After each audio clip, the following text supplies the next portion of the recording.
Okay, now we're in section 2.2. We spent 2.1 talking about evaluating determinants using cofactor expansion. And I had mentioned one of several ways of defining the determinant. What we're going to do is use a couple of theorems that we're going to develop first in this section to come up with a more efficient technique for evaluating determinants. In fact, if you were to use a determinant calculator, your graphing calculators can calculate determinants for you. There's different software, websites, things like that will that'll evaluate a determinant for you. They actually usually don't use cofactor expansion in their code. What they're really doing is this technique most of the time, using row reduction as a way of pre-processing a matrix before evaluating a determinant.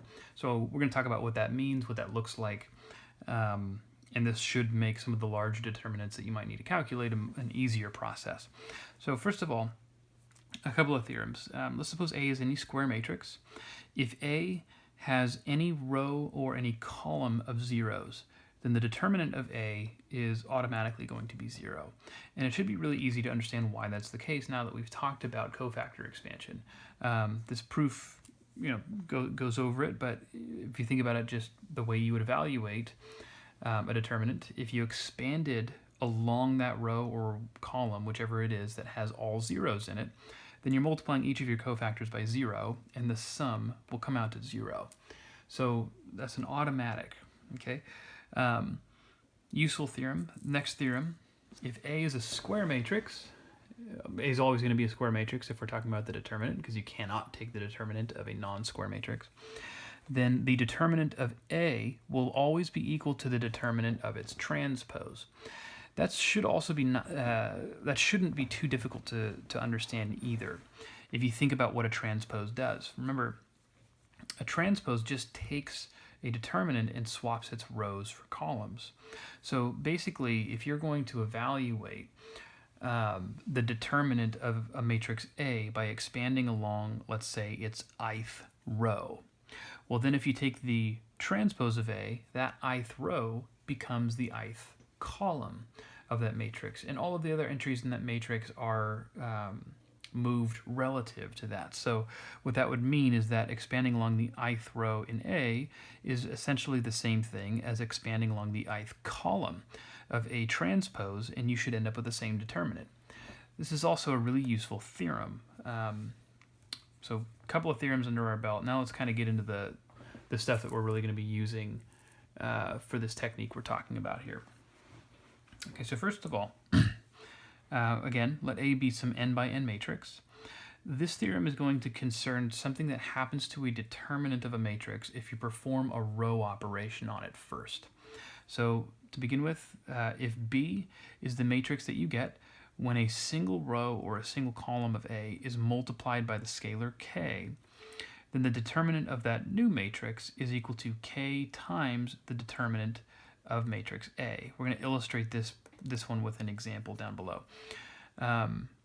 So in a certain sense, you can think of the k that that row has been multiplied by as being sort of pulled out of the determinant. It'll make a little bit more sense when we talk about this example. B, if B is the matrix that results when two rows or two columns of A are interchanged, then the determinant of B is equal to the opposite of the determinant of A.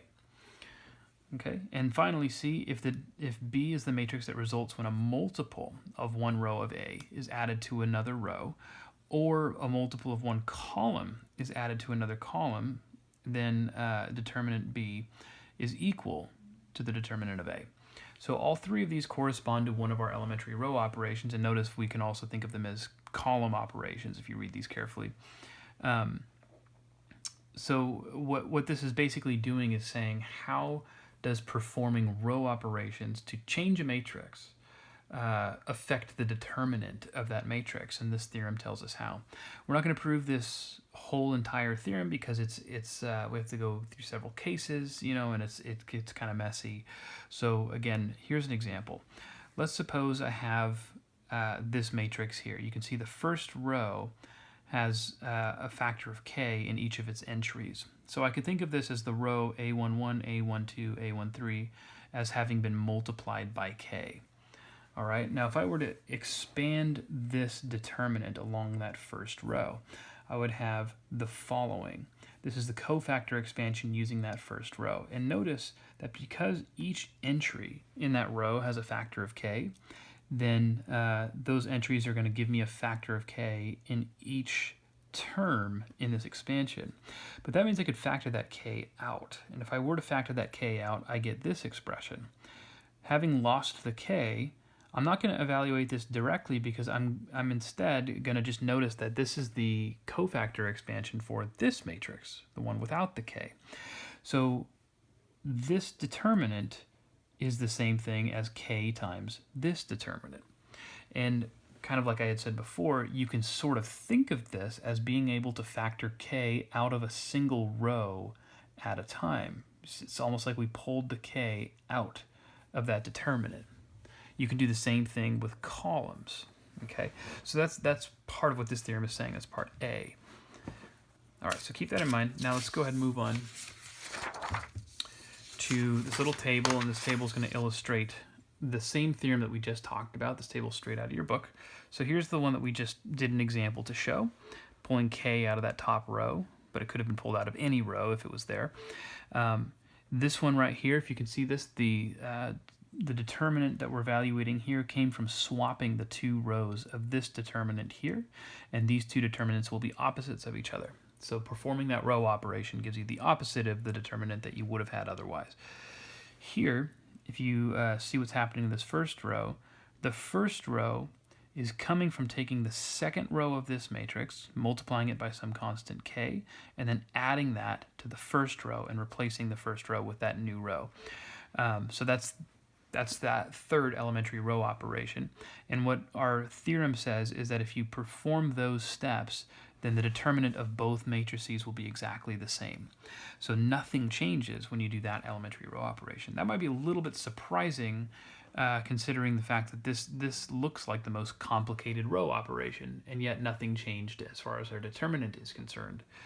If you want to convince yourself of that, then try, kind of like we did in the previous example, expanding this determinant along the first row, and you have to kind of go a ways into that expansion also, but show that the simplified version of that will ultimately be equal to this.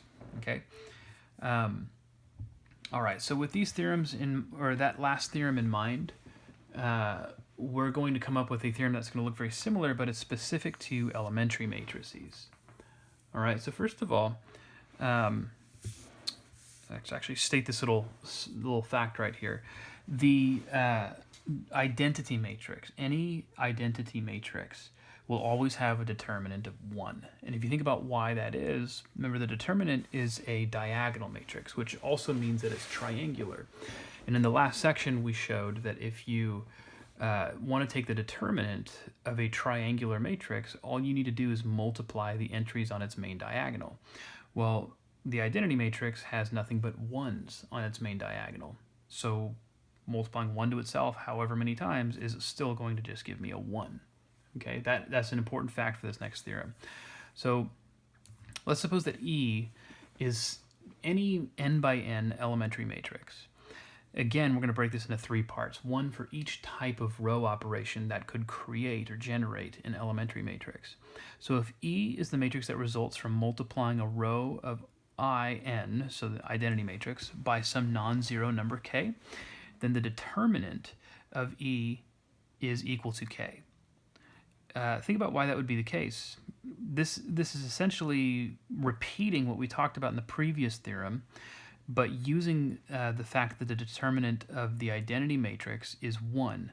So if E came from multiplying a row of I by a non-zero number k, then the determinant of E should be k times the determinant of I, but that's k times 1, which is k. Okay, similar result here. If E results from interchanging 2 rows of your identity matrix, then you should get the opposite. The determinant of E should be the opposite of the determinant of I, which would make it -1. Okay, and then finally, if E results from adding a multiple of one row of I to another, then the determinant of E should be equal to 1, because remember, these two determinants should be the same. In light of the previous theorem that we just talked about, there's nothing really to prove here because it just follows immediately from that theorem and the fact that the determinant of I is equal to 1. So here's an example. This is an elementary matrix which we can verify. If you notice, it's a 5 by 5. It has 1s all along its main diagonal, and the only non-zero term outside of the main diagonal is this -9. Where could that -9 have come from? Well, if I took the identity matrix and multiplied the 5th row by -9 and then added that to the 2nd row, that would have produced this new 2nd row.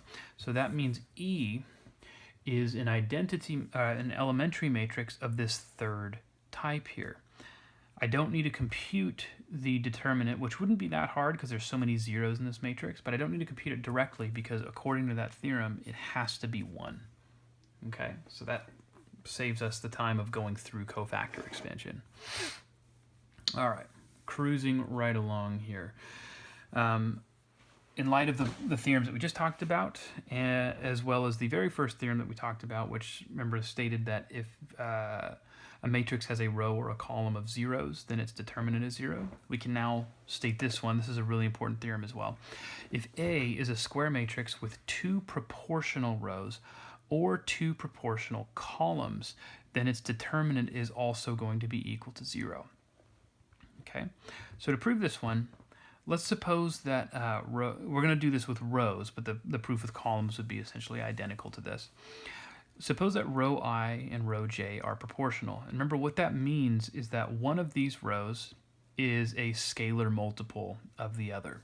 So we're going to say that because they're proportional, there's some non-zero scalar k, such that the ith row is equal to k times the jth row. Okay? Now, what we're going to do is take our matrix A and perform a row operation on it using these 2 rows. So if I were to add -k times row j to row ri and then replace ri with it, the new row would look like this: ri plus -k rj. But because ri and krj are equal to each other, then subtracting these 2 rows in this way would give me a row of zeros. Okay, so we have performed one row operation on A, giving me a new matrix that has a row of zeros. But according to our first theorem, any matrix that has a row of zeros has a determinant that's equal to 0. Remember, A didn't necessarily have a row of zeros, but this new matrix did.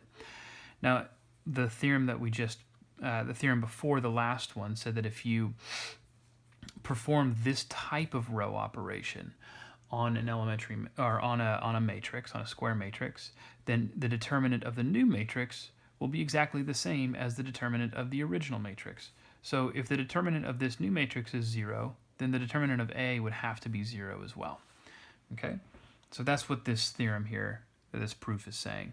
Now that's useful, and I don't think I have an example for this one, so I'm going to make one. If I wanted to find the determinant of this matrix right here, 1, 0, 3, 0, 4, 2, 0, 6, 0, 8, 1, 1, 1, 1, 1, 4, 3, 1, -2, 10, and then say 2, 1, 2, 1, 2, something like that. Okay, there's some zeros in there, but not a whole lot, and it would be sort of a pain to evaluate a 5 by 5 determinant like this directly. However, if we're careful, we might notice that the first row and the second row are proportional to each other. The second row is 2 times the first. This theorem says that there's nothing to do now. Having noticed that, the determinant has to be 0. Okay, useful theorem. All right. So all of the work that we've done, whether we've realized it or not, has given us a new technique, a really useful technique for evaluating determinants. I'm going to do one example, I've stated in this example that we're going to do this in 2 ways. I'm actually going to do it in only the first way. and then I'm going to just talk a little bit about how you might do it in the second way. But here's the determinant that we are trying to evaluate. 0, 2, 0, 1, 2, 4, 8, 4, negative 3, negative 6, 1, 5, 0, 2, 0, 3. All right, so basically what I'm going to do is use row reduction on this matrix until I put it in the form of a matrix that's much easier to evaluate the determinant of, namely a triangular matrix. So the goal is to somehow use row operations to get a triangular matrix. I don't even need to go the full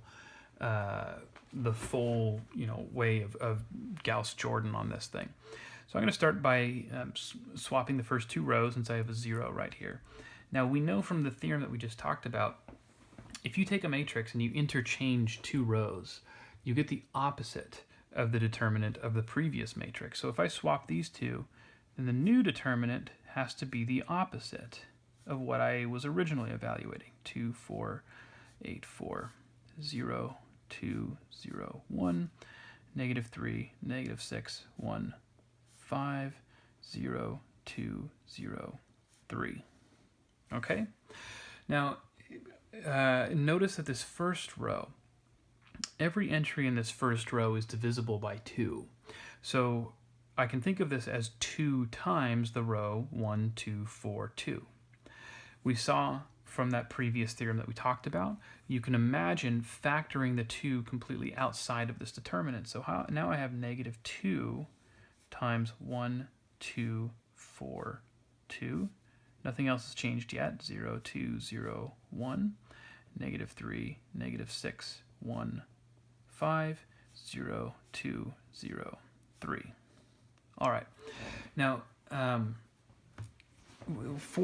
if we were doing full Gaussian elimination or even Gauss-Jordan elimination, remember the goal would be to get 1s along this main diagonal. I don't actually care that much about getting 1s along that main diagonal. I just want to have a triangular matrix. So let me start.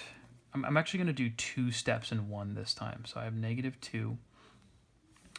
I kind of like my first 2 rows the way they are. I don't really need to do anything more with those. 1, 2, 4, 2, 0, 2, 0, 1. I'm going to add 3 times row 1 to the third row to make this into a 0. So if I multiplied by 3 and added to this row, that's going to be 0. 3 times 2 is 6, plus negative 6, 0. 3 times 4 is 12, plus 1 is 13. 3 times 2 is 6, plus 5 would be 11. Okay? Now, because the row operation that I just used was adding a multiple of one row to another, according to our theorem that we talked about, that's not going to change the value of the previous determinant. So nothing needs to come out here. I don't need to make any adjustments having done that row operation. I'm also going to try to get a 0 here, where this 2 is. Now normally, if I'm doing Gaussian elimination, I would have first changed this 2 into a 1. But like I said before, we don't actually care for this application if this is a 1 or not. In fact, notice if I were to multiply this second row by negative 1 and then add it to row 4, I'll get a 0 here. So let's do that. That's negative 1 times 0 plus 0 is 0. This will be negative 2 plus 2, 0. Negative 0 plus 0, 0. And then this becomes negative 1 plus 3, which is 2. Okay. Now, if you notice what I have here, I have a triangular matrix that I'm trying to take the determinant of. And its determinant times negative 2 will give me the determinant of the original matrix I started with. Well, we talked about at the end of section 2.1 how easily you can find this determinant. All we do is we multiply the main diagonal entries. So this will equal negative 2, because that's what I started with out here, times 1 times 2 times 13 times 2. Okay? Multiply that out, you're going to get negative 104. Now that's considerably more efficient than if I were to attempt to do this using cofactor expansion, even if there are several zeros to work with. And in fact, it's easier to code this if you do any programming. Gaussian elimination is not the hardest thing to code, and what we've done is sort of pre-processed this matrix by putting it in a more convenient form, which makes the act of taking that determinant significantly easier. Okay, so back to this again. Remember, I said at the beginning, evaluate this determinant using row reduction. That's what we just did.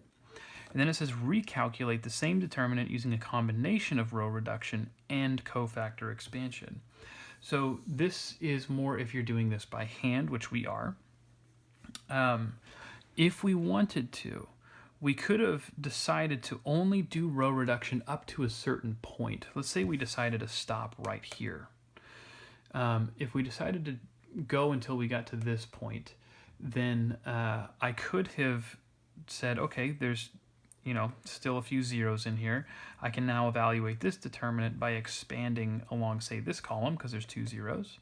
And then in the process of doing that, one of my cofactors, for example, in fact, both of them will have a column with 2 other zeros in it, so that's going to take some of the work out of that.